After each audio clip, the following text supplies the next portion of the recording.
In introducing the next speaker, I do so with a feeling of personal affection. We love him for the enemies he has made. Ladies and gentlemen, Mr. Fritz Kuhn.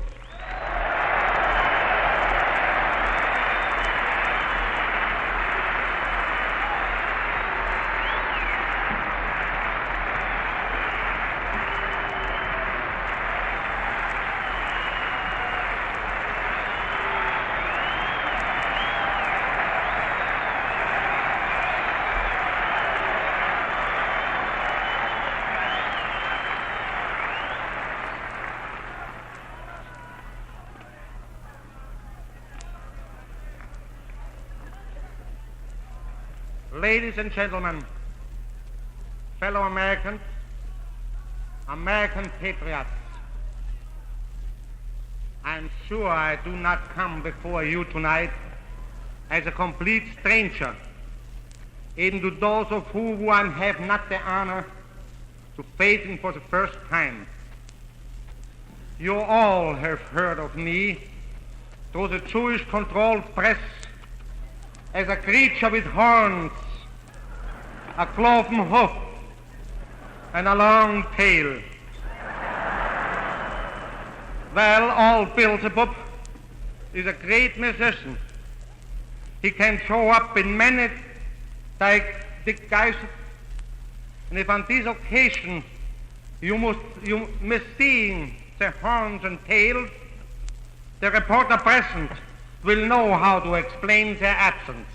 They will say that I'm putting over on you a hocus pocus, and that I'm not what I appear to be, or what I say to you is propaganda prepared for me by Mr. Goebbels at the ignition of Chancellor Hitler.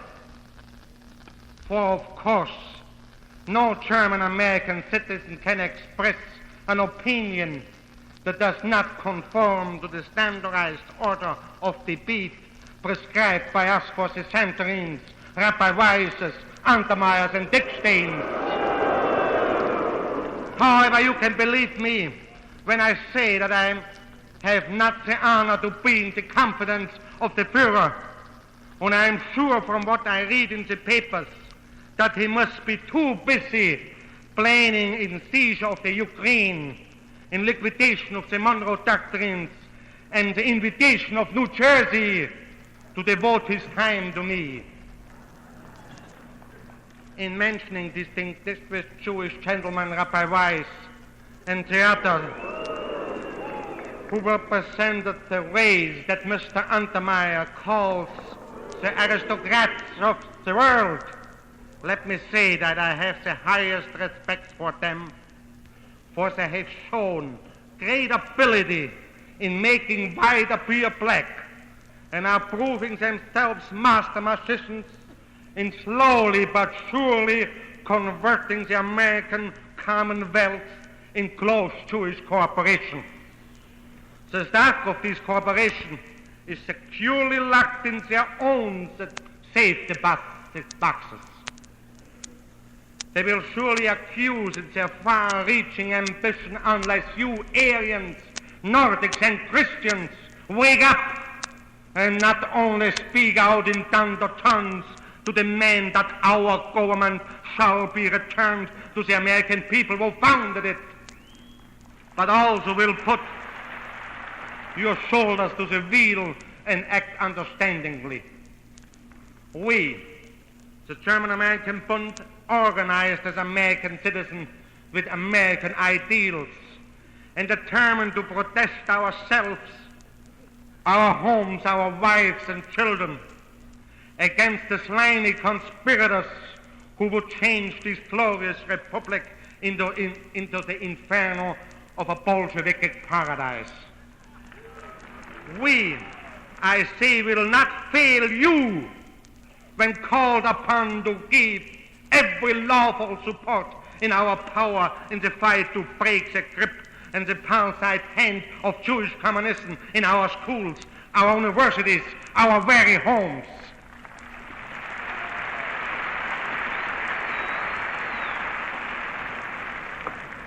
I heard sometimes the question, why don't you go back to Germany if you don't like the way we run things here? And I ask, who is we? Is the communists, the Jews, the 100%ers, the socialists, the Democrats, the Republicans, the Methodists or the Baptists, or the acquisitors for the administration? Are not the American citizens of German extraction included in the we's that have a right to run things here? I have never said I don't like it here, for I do, and I intend to stay here.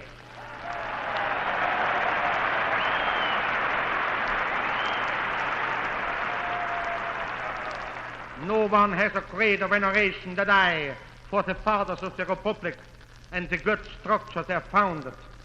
And with that feeling, we are gathered here tonight to honor the memory of the immortal Washington.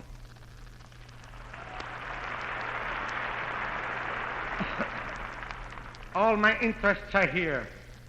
If my citizenship means what the Constitution says it means, I have right here as well as duties. If I say I don't like the way things, or this or that party temporarily in power administers the government which taxes me and can send me to fight in a European war, I only exercise my citizenship right like millions of other Americans who happen to be of English, Irish, Italian, or other extraction.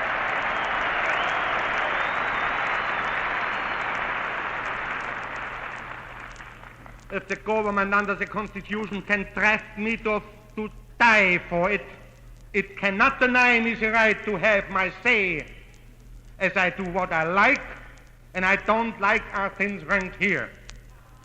I insist that I have a right to speak my mind and criticize freely and act and protest as long as I do not engage in treasonable activities.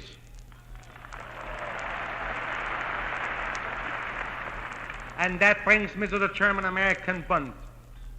If you listen to Dick Staines and some other political hound, or some other political hound in the pay of the Jewish Camarilla, you will have absolutely the most false impression of our organization. This organization is actuated by the wish to undo what the war had done to the depriving the German-American element of all political influence. The satisfaction which accusers to this plan evoked were expressed by the ex-Vice President Marshall when he said the German-American had forever eliminated for exercising any political influence. There was hundreds and hundreds of German-American societies scattered all over the country, their members spending their leisure in bowling alleys or on card tables and drinking beer.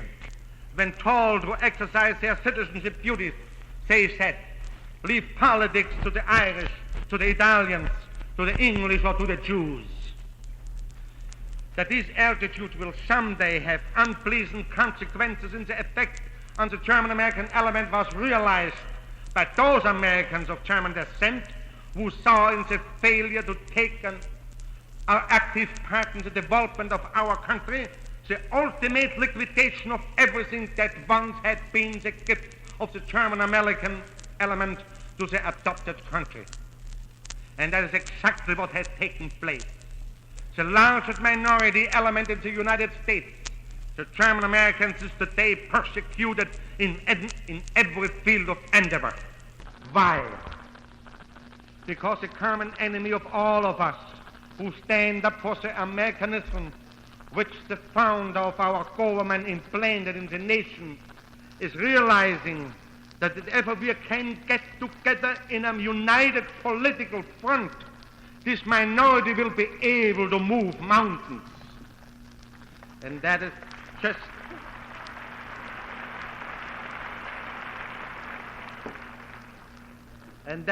what our Jewish friends wish to prevent. They know that the German-American element is justified to claim political representation in our government, and that the day will come no matter who stands in our way.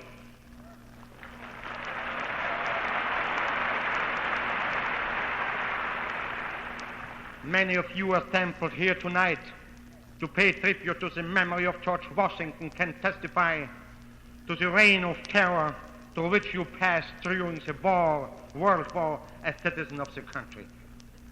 Because you bore German names, spoke German dialects, or still treasured memories of your homeland. This time certainly was a time for someone to take the lead in protesting against conditions amounting practically to terrorism, spiritual oppression, and denial of justice.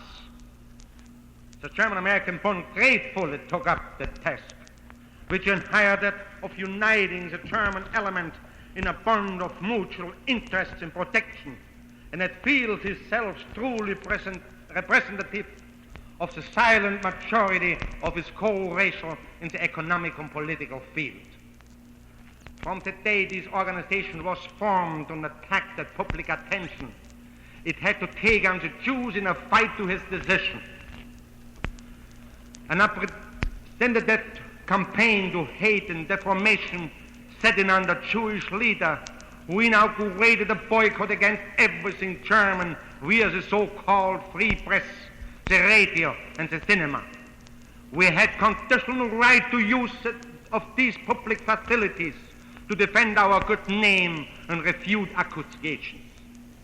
But no, my friends, the press, the radio and the cinema are in the hand of the Jews, and like Father Coughlin, General Mosley,